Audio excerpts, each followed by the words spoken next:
नमस्कार, स्वागत है आप सभी का मेरे इस यूट्यूब के वीडियो क्लास में। आज हम लोग 8वीं कक्षा के गणित के दूसरे अध्याय को पढ़ने वाले हैं, जिसका नाम है एक चर वाले रैखिक समीकरण। इसको इंग्लिश में कहते हैं linear equation in one variable. ठीक है दोस्तों, आपने अगर अभी तक मुझे सब्सक्राइब नहीं किया है तो ज़रूर कर ले, ताकि हर नए वीडियोज़ के साथ आपका पढ़ाई जारी रहे। ठीक, तो आइए अब चलते हैं अध्याय पे। देखिए, सबसे पहले ये जो समीकरण है, जिसको इंग्लिश में इक्वेशन कहते हैं, ये है क्या।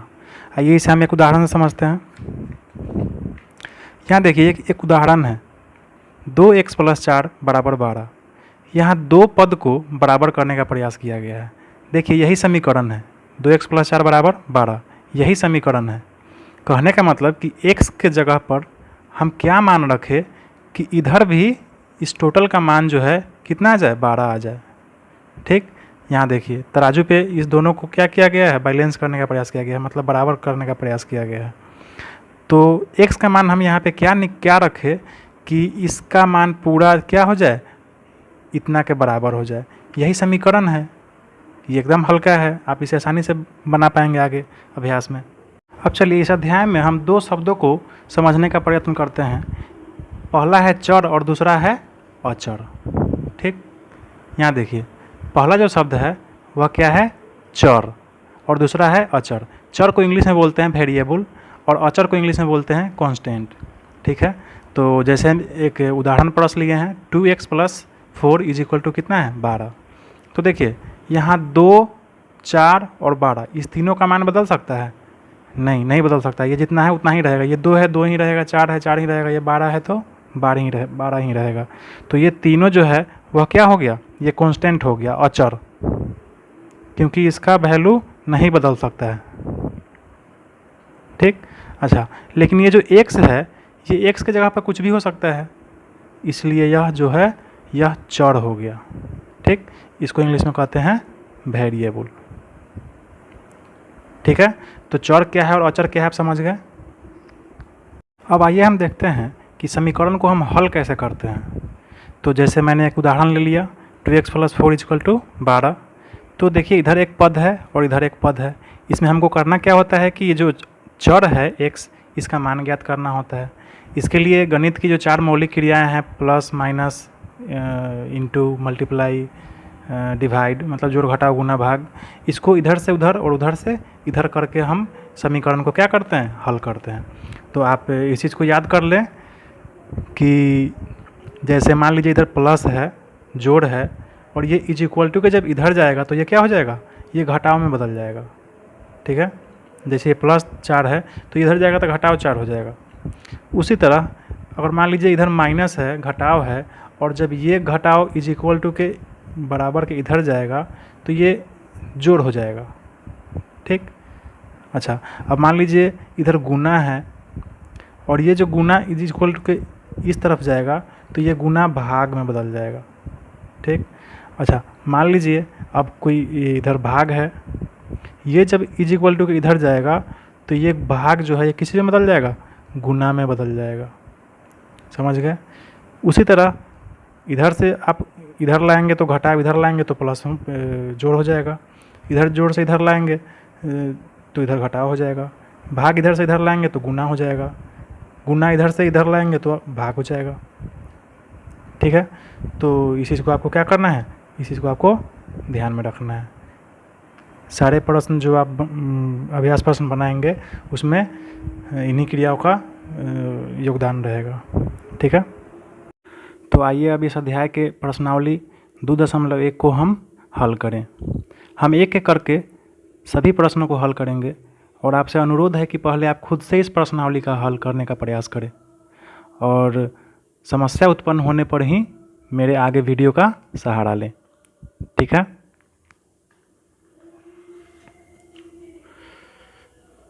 तो ये रहा आपका प्रश्नावली। ले आते हैं पहले प्रश्न पर। पहला प्रश्न है ये देखिए, ये ब्रैकेट में है x - 3, इसको 3 से मल्टीप्लाई किया गया है, गुना किया गया है, ये बराबर 15 है। तो इसको वितरण नियम से हम क्या करेंगे, इसको हम गुना करके ब्रैकेट को हटा देंगे। तो क्या हो जाएगा, 3 से जब x में गुना होगा तो ये हो जाएगा 3x। ये समीकरण जब भी हम बनाते हैं तो ये इसका साइन ज़रूर देते हैं। ठीक है। 3 गुने x हो जाएगा 3x, माइनस है तो 3 गुने -3 हो जाएगा, -3 तिहाई 9, ठीक। ये बराबर है तो बराबर, 15 है तो 15 हो जाएगा। अब चलिए आगे बढ़ते हैं। ये 3x है तो 3x यहाँ लिख देंगे हम।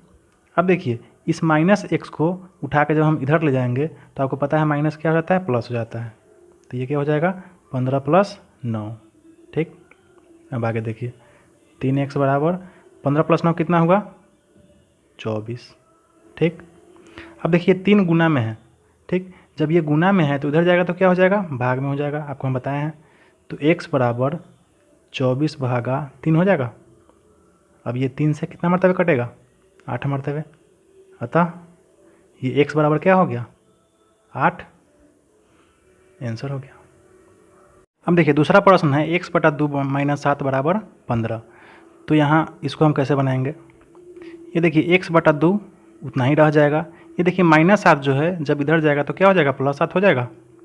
तो 15 + 7 हो जाएगा। अब देखिए x/2 बराबर 15 और 7 कितना हो गया, 22 हो गया, ठीक। अब देखिए यहाँ 2 देखिए भाग में है, ये जब भाग इधर जाएगा तो क्या हो जाएगा, गुना में हो जाएगा, आपको पता है। तो x बराबर 22 गुने 2 हो जाएगा, ठीक। तो x बराबर क्या हो जाएगा, 22 दूना 44, आंसर हो गया। ये तीसरा प्रश्न है -2x/7 जोड़ 2 बराबर 8, ठीक। इसको हम हल करते हैं। -2x/7 रह जाएगा, ये देखिए +2 है, ये +2 जब इधर जाएगा तो -2 हो जाएगा, ठीक। तो क्या हो जाएगा, 8 घटाओ 2, -2x/7 बराबर 8 में से 2 गया 6 हो गया, ठीक है। अब देखिए -2x, ये देखिए 7 भागा में है, तो ये जब भागा में इधर जाएगा तो गुना में हो जाएगा, ठीक। तो बराबर 6 गुने 7 हो जाएगा। -2x बराबर 6 सत्ते 42 हो जाएगा, ठीक है। अब देखिए -2, यहाँ देखिए ये 2 गुना में है, इस गुना को जब हम ये पूरा -2 को यहाँ से इधर ले जाएंगे तो ये क्या हो जाएगा, भाग में हो जाएगा, ठीक। तो ये सीधा x बराबर क्या हो जाएगा, 42/-2, ठीक है। कितना मरतबे कटेगा, 21 मरतबे कटेगा, ठीक। इसलिए x बराबर कितना हो जाएगा, ये माइनस आ जाएगा, माइनस नीचे है तो माइनस हो जाएगा, ये 21/1 हो जाएगा, सीधा 21 हो जाएगा, आंसर हो गया। चौथा प्रश्न है 7 - 3x बराबर 18। इसको देखिए कैसे हल करेंगे। यहाँ -3x है, यहाँ 7 है, इस 7 जो है प्लस में है तो इसको हम क्या करेंगे, इधर ले जाएंगे तो माइनस में हो जाएगा। तो -3x बराबर 18, ये 7 इधर आया तो क्या हो गया, -7 हो जाएगा, ठीक है। तो -3x बराबर 18 में 7 गया 11 हो जाएगा, ठीक। अब देखिए ये x, ये -3 जब ये पूरा इधर आएगा तो क्या हो जाएगा, बटा में हो जाएगा। तो x बराबर 11/-3 हो जाएगा, ठीक है। अतः x बराबर कितना आंसर हुआ, -11/3, आंसर हो गया। पांचवा प्रश्न है 18 बराबर 40 - 3x। तो हम क्या करेंगे, इस चर वाले पद को हम इधर ले आएंगे और 18 को उधर कर देंगे, इससे कोई साइन हमारा परिवर्तन नहीं होगा, ठीक है। तो 40 - 3x बराबर 18, ठीक है। इसको उधर कर दिए, इस पूरे को इधर कर दिए। अब देखिए यहाँ चर है तो इस चर वाले को हम एक तरफ रखेंगे, -3x। ये 40 इधर प्लस में है तो इधर जाएगा तो क्या हो जाएगा, माइनस में हो जाएगा। तो बराबर 18 - 40 हो जाएगा। अब देखिए -3x बराबर 18 में से 40 घटेगा, हाँ घटेगा, आपका आंसर माइनस में आएगा। तो कितना होगा, -22 हो जाएगा, ठीक। अब देखिए इधर भी माइनस है और इधर भी माइनस है तो ये दोनों माइनस क्या हो जाएगा, कट जाएगा। अब देखिए 3 इधर गुना में है, इधर जाएगा तो क्या हो जाएगा, भाग में हो जाएगा। तो x बराबर क्या हो जाएगा, 22/3, आंसर। छठा प्रश्न है 25/6 - 9y बराबर 11। इसको हल कीजिए। तो ये देखिए चर वाले को हम एक तरफ रखेंगे, -9y को हम एक तरफ रखेंगे, बराबर ये 25/6 देखिए इधर प्लस में है, इधर जाएगा तो क्या हो जाएगा, माइनस में हो जाएगा। तो 11 - 25/6 हो जाएगा, ठीक। अब देखिए -9y बराबर, ये तो बटा का घटाव है, आपको तो बनाने आता ही होगा। क्या करेंगे, लघुत्तम लेंगे, ये बटा 1 हो जाएगा तो 6 वाले का लघुत्तम 6 हो जाएगा। 11 × 6 = 66 घटाओ 25, ठीक। -9y बराबर हो जाएगा 66 में से 25 जाएगा तो कितना हो जाएगा 41/6। ठीक है। अब देखिए ये पूरा -9 इधर इधर गुना में है, इधर जाएगा तो क्या हो जाएगा भाग में हो जाएगा। तो y बराबर हो जाएगा 41/6। ये -9 इधर भाग में हो जाएगा तब क्यों गुने क्या हो जाएगा -9 हो जाएगा बट्टा में। ठीक है। इसलिए y बराबर 41/9 छक 54 -54 हो जाएगा आपका, ये आंसर हो जाएगा। ठीक है। इसको आप -41/54 भी लिख सकते हैं। ठीक है। चलिए 7वां नंबर प्रश्न है 2.4 बराबर x/2.5 -1। ठीक है। इसको हम हल करते हैं। अब देखिए हम इसमें भी क्या करते हैं, इस पूरे पद को इधर कर देते हैं क्योंकि इसमें चर है, और इसको हम उधर कर देते हैं। तो x/2.5 घटाव 1 बराबर हो जाएगा ये 2.4। इस पूरे को इधर कर दिए और इस पूरे को उधर कर दिए, इससे कोई बदलाव नहीं होगा। अब देखिए इसको हम एक तरफ रखेंगे x/2.5, ये -1 है, इसको इधर कर देंगे तो क्या हो जाएगा +1 हो जाएगा। तो 2.4 जोड़ 1 हो जाएगा, ये -1 इधर जाएगा तो +1 हो गया। x/2.5 बराबर 2.4 जोड़िए कितना हो जाएगा 3.4 हो जाएगा। ठीक है। अब देखिए ये बटा में है, इधर जाएगा तो क्या हो जाएगा गुना में हो जाएगा। तो x बराबर क्या हो जाएगा 3.4 गुना 2.5। ठीक है। तो x बराबर कितना हो जाएगा, इस दोनों गुना कर दीजिए, आपको 8.5 आएगा आंसर। ठीक है। ये 8वां प्रश्न है 3x जोड़ 10 बराबर 1। इसको हल कीजिए। ये 3x को एक तरफ रहने दीजिए बराबर, ये 10 + 10 इधर जाएगा तो -10 हो जाएगा, तो 1 - 10 हो जाएगा। ठीक है। 3x बराबर हो जाएगा 1 में से 10 गया तो -9 हो जाएगा। ये देखिए 3 गुना में इधर जाएगा तो क्या हो जाएगा भाग में हो जाएगा। तो x बराबर -9 भागा 3 हो जाएगा, 3 तिहाई 9, क्या हो जाएगा -3 हो गया। इसलिए x बराबर -3 आंसर। देखिए 9वां प्रश्न है x + 11/4, ये दोनों ब्रैकेट में 2 से गुना हुआ है और ये बराबर 13 है। चलिए तो हम वितरण नियम से हम इसको गुना कर देते हैं। 2x जोड़ फिर 2 से इसमें गुना होगा तो 11 दूना 22/4 हो जाएगा। ठीक है। बराबर 13।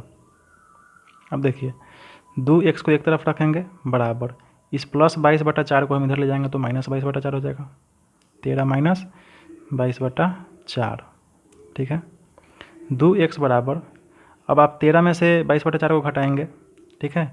तो ये आपको आ जाएगा 15/2, घटा के आप देख ले। चलिए आगे बढ़ते हैं। अब देखिए ये 2 गुना में इधर इधर जाएगा तो क्या हो जाएगा भाग में हो जाएगा। इसलिए x बराबर 15 यहाँ 2 तो पहले से ही है, तो इधर जब फिर 2 ये भाग में इधर जाएगा तो क्या हो जाएगा गुने 2 हो जाएगा भाग में। ठीक है। इसलिए x बराबर हो जाएगा आपको 15/2×4 आंसर। ठीक। 10वां प्रश्न है x/3 + -14/3, ये देखिए ब्रैकेट में है, बराबर 3/7। ठीक है। तो इसमें सबसे पहले हम क्या करेंगे ब्रैकेट को हम हटाएंगे। ठीक है। तो x/3, ये प्लस और माइनस हो जाएगा, 14/3 बराबर 3/7 हो जाएगा। ठीक है। अब देखिए x/3 को हम एक तरफ रखेंगे, ये -14/3 इधर जाएगा तो क्या हो जाएगा प्लस हो जाएगा। 3/7 जोड़ 14/3 हो जाएगा, ये माइनस इधर जोड़ में हो गया। अब देखिए x/3 बराबर, अब इस दोनों को आप जोड़िएगा तो आप जोड़ के देख लीजिए कितना आएगा, 107/21 आएगा। ठीक है। अब देखिए ये ये 3 जो है ये इधर भागा में है, इधर जाएगा तो क्या हो जाएगा गुना में हो जाएगा। तो x बराबर कितना हो जाएगा 107/21 गुना 3 हो जाएगा। ठीक है। 3 से कट जाएगा, ये 7 मरतबे। ठीक है। तो x बराबर हो जाएगा 107/7 आंसर हो जाएगा। चलिए आपका अगला प्रश्नावली 2.2 जो है, ये देखिए शब्दों वाला समस्या है इसमें। ठीक है। इसमें आपको क्या करना है, इस शब्दों को समीकरण में बदलना है और तब उस समीकरण को हल करना है। ठीक है। ये बहुत ही आसान है, ये आप लोग को भारी लग रहा होगा लेकिन असल में बहुत आसान है। इसको आप समझेंगे तो एकदम आसान लगेगा। ठीक है। तो चलिए इसका हम हल करते हैं पहला प्रश्न को। यहाँ देखिए, यहाँ बोल रहा है यदि किसी संख्या के आधे में से 1/4 घटाया जाए तो 1/8 प्राप्त होता है। यदि किसी संख्या के, तो किस संख्या के, मान लीजिए कि वो संख्या, माना कि वो संख्या क्या है,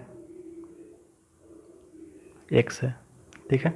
अब फिर से देखिए, किसी संख्या के आधे में से कितना घटाया जा रहा है, 1/4 घटाया जा रहा है, तो x के आधे में से x/2 हो जाएगा, में से 1/4 घटाया जा रहा है, घटाओ 1/4, तो कितना प्राप्त हो रहा है, 1/8 प्राप्त हो रहा है, तो बराबर 1/8, ठीक है, हो गया।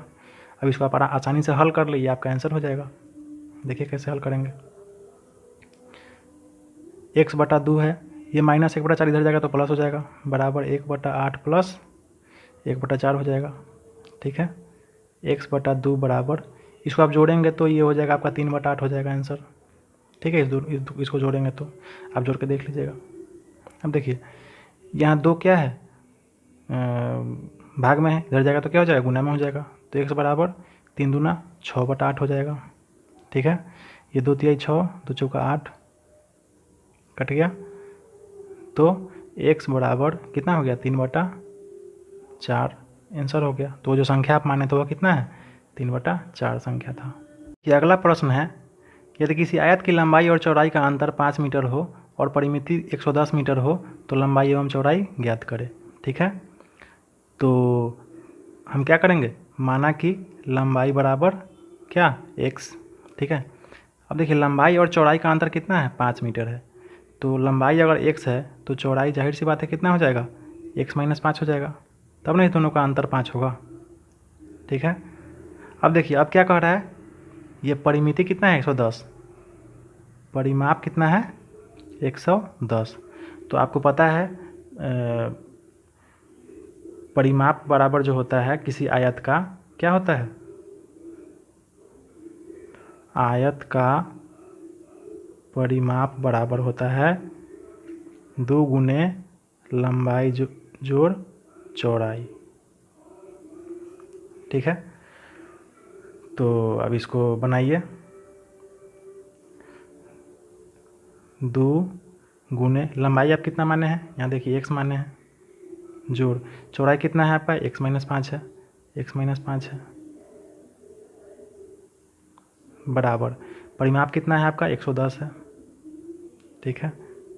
अब इसको हल करेंगे हम, 2, देखिए x, ये प्लस जो है इसमें हम ब्रैकेट को हटाएंगे अंदर वाला, तो प्लस x हो जाएगा और -5 हो जाएगा, बराबर 110, ठीक है। अब देखिए 2, ये x और x ब्रैकेट के अंदर कितना हो जाएगा, 2x हो जाएगा, घटाओ 5 बराबर 110, ठीक है। अब देखिए, इस 2 से वितरण नियम द्वारा गुना होगा दोनों में, तो 2 दूना 4x माइनस 2 पचे 10 बराबर 110 हो जाएगा, ठीक। 4x, ये -10 इधर जाएगा तो क्या हो जाएगा, +10 हो जाएगा, तो 110 + 10 हो जाएगा, 4x बराबर हो जाएगा 120, जुटेगा तो, ठीक है। अब देखिए x बराबर क्या हो जाएगा, इधर 4 गुना में है, इधर जाएगा तो भाग में हो जाएगा, तो 120/4 हो जाएगा, 4 से 30 मरतबे कटेगा, इसलिए x बराबर क्या हो गया, 30, ठीक। अब देखिए, आप लंबाई क्या माने थे, x, तो ये जो 30 आपका आंसर आया, क्या आया, यह लंबाई आया। अब आपको चौड़ाई ज्ञात करना है, ठीक। तो यहाँ देखिए, चौड़ाई बराबर आप क्या माने हैं, x - 5, तो चौड़ाई बराबर हो जाएगा x - 5। अब देखिए, x कितना आया, 30 आया, 30 में से 5 जाएगा तो क्या हो जाएगा, यह 25 हो जाएगा, ठीक है। यह आपका क्या हुआ, चौड़ाई हो गया, आंसर दोनों निकल गया।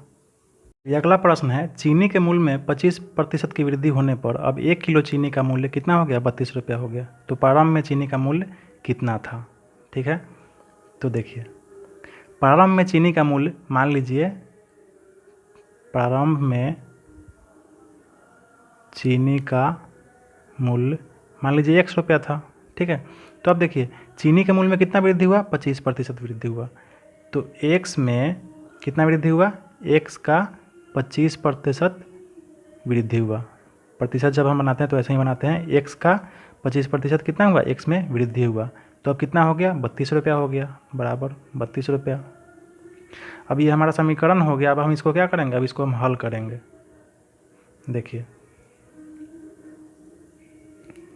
ये 25 चौका 100 हो जाएगा, तो x प्लस x बटा 4 हो जाएगा बराबर 32। ठीक है, देखिए अब इस दोनों को आप जोड़िए, कितना आएगा, 5x बटा 4 हो जाएगा बराबर 32। ठीक है, अब देखिए ये x जो है ये 5 बटा 4, आपको पता है 4 इधर जाएगा तो ये भागा में है तो इधर गुना में हो जाएगा, और इधर 5 भाग गुना में है तो इधर आएगा तो क्या हो जाएगा, भागा में हो जाएगा। तो x बराबर 32 गुने ये क्या हो जाएगा, 4 ऊपर चला जाएगा और 5 नीचे आ जाएगा। ठीक, तो x बराबर हो जाएगा 128 बटा 5। अब आप इसको दशमलव में बदल दें, ये हो जाएगा कितना मतलब कटेगा, 5 दूना 10, 5 पचे 25 और 5 31। ये x बराबर हो जाएगा आपका 25.6। इसलिए प्रारंभ में चीनी का जो मूल्य था वह कितना था, 25.6 रुपया। ठीक है, ये आंसर हो गया आपका। देखिए चौथा प्रश्न है, दो विभिन्न मूल्य वाली 35 कलमों का कुल मूल्य 60 रुपया है। यदि एक सस्ती कलम का मूल्य 1.5 रुपया है तो एक महंगी कलम का मूल्य कितना है, 2 रुपया है। तो कितनी महंगी कलमें खरीदी गई। ठीक है, क्या पूछा है लास्ट में, कितनी महंगी कलमें खरीदी गई। ठीक है, तो हम लिखेंगे कि माना कि महंगी कलमों की संख्या बराबर x। ठीक है, तो जब महंगी कलम का संख्या x है और कुल कलम कितना है, 35 कलम है, तो सस्ती कलम कितना हो गया, 35 माइनस x हो जाएगा। ठीक है, ये महंगी कलम है और कुल कलम 35 है, तो जाहिर सी बात है सस्ती कलम जो है वह 35 माइनस x हो जाएगा। ठीक है, अब देखिए अब कह रहा है एक सस्ती कलम का दाम 1.5 रुपया है और एक महंगी कलम का दाम कितना है, 2 रुपया है, और कुल कलम का दाम कितना है, 60 रुपया है। ठीक, तो देखिए सस्ता कलम का दाम कितना है, 1.5 रुपया है। सस्ता कलम कितना का संख्या कितना है, तो 35 माइनस x। ठीक है, ये सस्ता कलम का संख्या हुआ और इसका दाम कितना है, 1.5 रुपया, तो इसको हम 1.5 से गुना कर देंगे। ठीक, अच्छा फिर इसमें जोड़ेंगे। अब देखिए महंगा कलम का संख्या कितना है, x। ठीक है, अच्छा महंगा कलम का दाम कितना है, 2 रुपया है, तो इसको 2 से गुना करेंगे बराबर कुल मूल्य कितना है, 60 रुपया है। ये हो गया, हमारा समीकरण बन गया। आया समझ में। अब इसको हम हल कर लेंगे आसानी से। देखिए कैसे हल करते हैं। अब देखिए 1.5 से आप 35 में गुना कीजिए, इसको आप पॉइंट हटाएंगे तो ये हो जाएगा 10। ठीक है, 5 तिहाई 15 और 5 दूना 10, ये हो जाएगा आपको 3/2 हो जाएगा।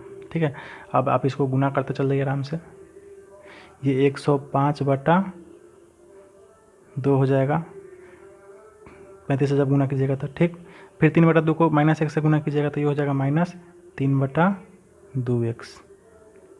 ठीक है, प्लस 2 को x में गुना होगा तो ये 2x हो जाएगा बराबर 60। अब देखिए ये दोनों चर है, इस दोनों को हम एक तरफ रखेंगे। ठीक है, इस दोनों को हम क्या करेंगे, एक तरफ, इसको एक तरफ कर देंगे, तो -3x/2 जोड़ 2x/1 जोड़ना है तो हम इसलिए बटा 1 कर दिए हैं बराबर 60। और ये 105/2 इधर आएगा तो क्या हो जाएगा, -105/2 हो जाएगा। ठीक है, अब आप इसको जोड़ ले, इसको आप जोड़ेंगे तो ये आपका आ जाएगा x/2 आ जाएगा, जोड़ के देख लें बराबर। अब आप इसको घटाएंगे तो ये आपका हो जाएगा 15/2, आप घटा के देख लें। ठीक है, अब ये भागा में इधर जाएगा तो क्या हो जाएगा, गुना में हो जाएगा, तो 15/2 गुने 2 हो जाएगा, 2 से 2 कट गया। ठीक है, तो x बराबर कितना आ गया आपका, 15 आ गया। अब आप देखिए x क्या माने थे, महंगी कलमों की संख्या x है और आपका x बराबर कितना है, 15 है, इसलिए महंगी कलम का संख्या कितना हो गया, 15। ठीक है, आंसर। पांचवा प्रश्न है, एक त्रिभुज के 3 कोण 2, 3 और 5 के अनुपात में है, तो उनके तीनों कोण ज्ञात करें। ठीक है, चलिए अब इसको हम समीकरण में बैठाते हैं। तो देखिए ये तीनों कोण का अनुपात जो है 2, 3 और 5 है, तो हम क्या करेंगे, माना कि चौर बराबर x, ये जब भी अनुपात वाला सवाल आए तो हम ऐसे ही बनाते हैं, माना कि चौर बराबर x, चौर को हम x मान लेते हैं, ठीक है। तो अब देखिए, आपको तो ये बात पता है कि त्रिभुज के तीनों कोण का योग जो होता है वो 180 डिग्री होता है, आपको पता होगा, ठीक है। तो जब चर x हो गया तो 2x ये पहला कोण है, प्लस 3x ये दूसरा कोण है, प्लस 5x ये तीसरा कोण है, इस तीनों कोण का योग कितना होना चाहिए, 180 डिग्री होना चाहिए। बस अब हम इसी को क्या करेंगे, आगे बनाते चल जाएंगे। 2x 3x और 5x तीनों को जोड़ देंगे तो कितना हो जाएगा, 8x हो जाएगा। 5 3 8 और 2 10, 10x हो जाएगा बराबर 180 डिग्री। ये x बराबर कितना हो जाएगा, 180/10 हो जाएगा, 0 से 0 कट गया तो x बराबर 18 हो जाएगा, ठीक है। अब चर हमारा x था और x बराबर हमारा कितना कितना आ गया, 18 हो गया, इसलिए अब तीनों कोण का जो माप है वो कितना होगा, तो पहला कोण 2x था, ठीक है, तो कितना हो जाएगा 2 × 18 बराबर 36 डिग्री, ठीक है। अब देखिए दूसरा कोण हम कितना माने थे, 3x, तो 3 × x हो जाएगा बराबर 3 × 18, 18 3 54, 54 डिग्री आंसर हो जाएगा, ठीक है। अब देखिए तीसरा कोण कितना है, 5x है, तो ये 5x हो जाएगा, 5 × 18, 18 × 5 = 90, ये 90 डिग्री हो जाएगा, ठीक है। तीनों कोण आपका आंसर निकल गया त्रिभुज का। इस तीनों को जोड़ के आप देख लीजिए 180 डिग्री आएगा। देखिए हम आते हैं अगले प्रश्न पे, 6 नंबर। बिल्लू के पास 1 रुपये, 2 रुपये और 5 रुपये के कुल 160 सिक्के हैं जिनका मूल्य 300 रुपये है। यदि 2 रुपये के सिक्कों की संख्या 5 रुपये की सिक्कों की संख्या से कितना है, 3 गुना हो, तो उसके पास प्रत्येक प्रकार के कितने सिक्के हैं। अब देखिए इसको हम कैसे हल करेंगे। बिल्लू के पास 1 रुपये, 2 रुपये और 5 रुपये का सिक्का है। देखिए 1 रुपये का सिक्का है, 2 रुपये का सिक्का है और 5 रुपये का सिक्का है, ठीक है। तो देखिए टोटल 160 सिक्का है, कुल सिक्का कितना है, 160। अच्छा, टोटल सिक्कों का जो मूल्य है वह 300 रुपया है, ठीक है। सिक्कों का मूल्य कितना है, 300 रुपया है, ठीक। अब देखिए अब आगे क्या कह रहा है, यदि 2 रुपये के सिक्कों की संख्या 5 रुपये के सिक्कों की संख्या की कितना है, 3 गुनी हो, ठीक। 2 रुपये के सिक्कों की संख्या 5 रुपये के सिक्कों की संख्या से 3 गुना है, तो मान लीजिए 5 रुपये के सिक्कों की संख्या जो है वह x है, तो 2 रुपये का सिक्कों की संख्या कितना हो जाएगा, 3 गुना है तो 3x हो जाएगा, ठीक है। अच्छा, टोटल सिक्का 160 है, 2 रुपये का सिक्का 3x हो गया, 5 रुपये का सिक्का x हो गया, तो 1 रुपये का सिक्का कितना बच गया, 160 में से इस दोनों को जोड़ देंगे, जितना बचेगा उतना ही होगा ना 1 रुपये का, तो 3x और x कितना हो जाएगा, 4x। ये हो जाएगा आपका 1 रुपये का सिक्का, ठीक है। अब ये तीनों सिक्कों को जोड़ेंगे तो कितना हो जाएगा, 160 सिक्का हो जाएगा। अच्छा, अब इस तीनों का हम मूल्य ज्ञात करते हैं, ठीक है। देखिए 1 रुपये का सिक्का कितना है, 160 माइनस 4x।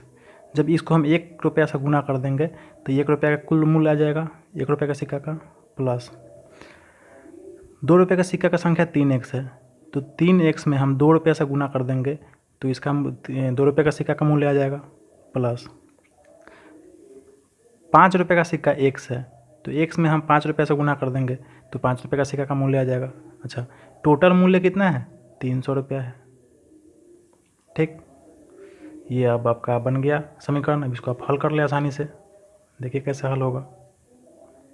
इसको 1 से गुना करेंगे उतना ही रह जाएगा, 160 माइनस 4x प्लस 3 दूना 6x प्लस 5 गुना x बराबर 5x बराबर 300। अब देखिए ये तीनों चौर है तो इसको हम क्या करेंगे, एक साथ जोड़ लेंगे और ये 160 को हम उधर ले जाएंगे, तो 160 इधर प्लस में उधर जाएगा तो क्या हो जाएगा, माइनस में हो जाएगा।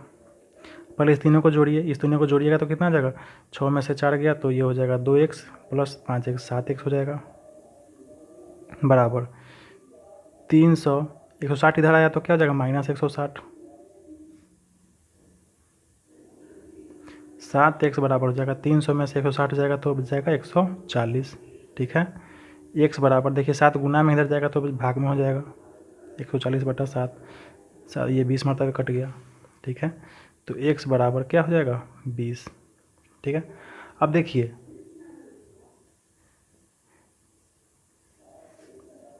1 रुपये का सिक्का, 2 रुपये का सिक्का और 3 रुपये का सिक्का।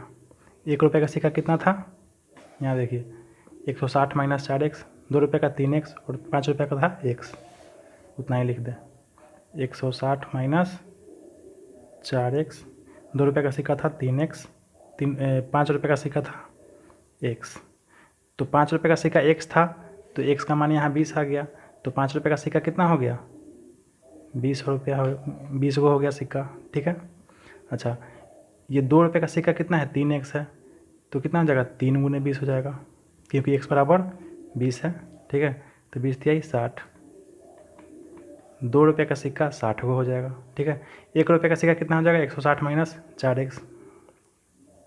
अब देखिए 160 माइनस ये x 20 है तो 20 चौका 80 बराबर 160 में से 80 जाएगा तो 80 बच जाएगा। ठीक है, तो 1 रुपये का सिक्का हो जाएगा 80, 2 रुपये का सिक्का हो जाएगा 60 और 5 रुपये का सिक्का हो जाएगा 20। ये रहा आपका आंसर।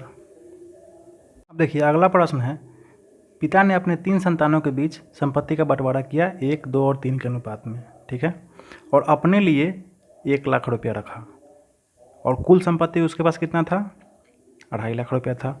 तो प्रत्येक संतान के को हिस्से के रूप में उसने कितना दिया, मतलब कितना मिला सभी को। ठीक है, अब देखिए कुल संपत्ति कितना है उसके पास 2.5 लाख है। ठीक है, उसके पास कुल संपत्ति कितना है 2.5 लाख है। अच्छा, अपने पास कितना रखा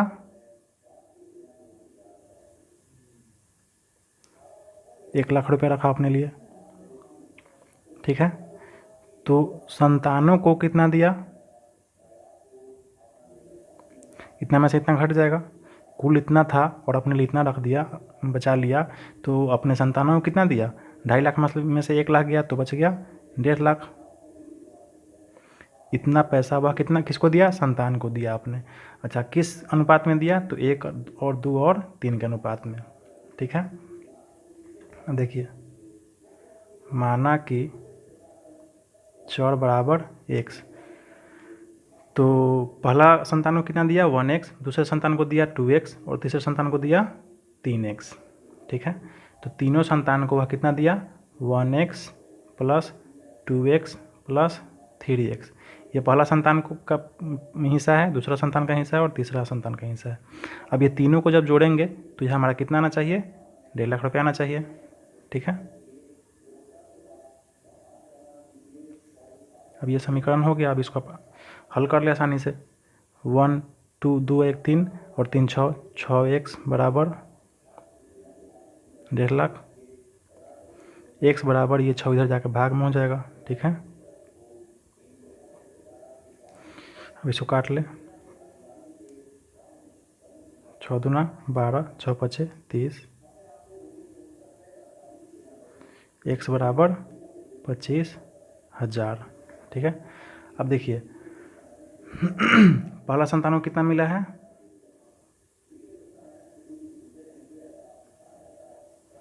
1x, तो 1 गुने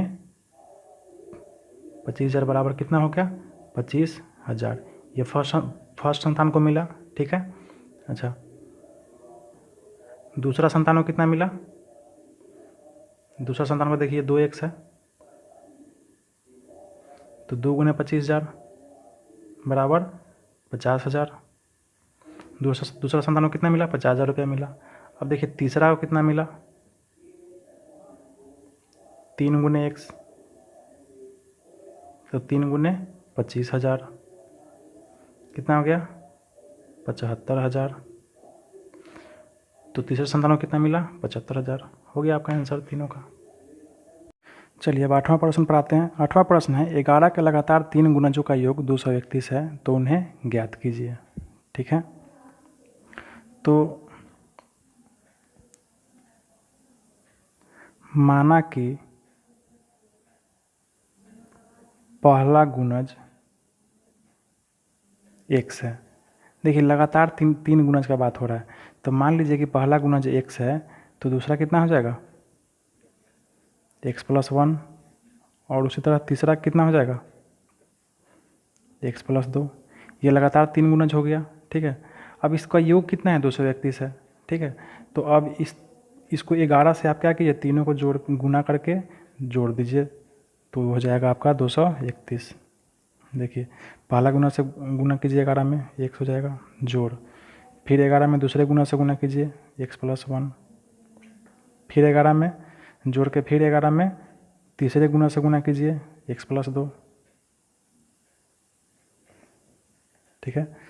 ये तीनों गुणज जो 11 से गुना होके जुटेगा तो कितना आएगा 231, ठीक है। अब ये आपका समीकरण हो गया। अब इसको आप हल करके आंसर ज्ञात कर लें।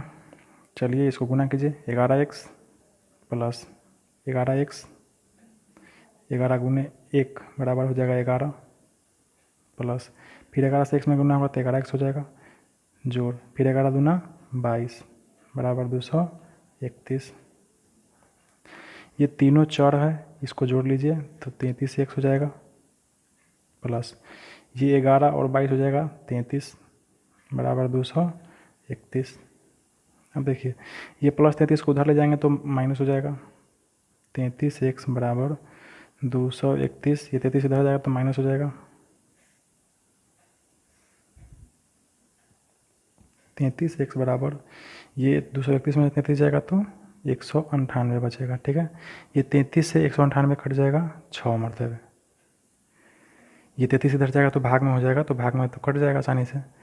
x बराबर हो जाएगा आपको 6, ठीक है।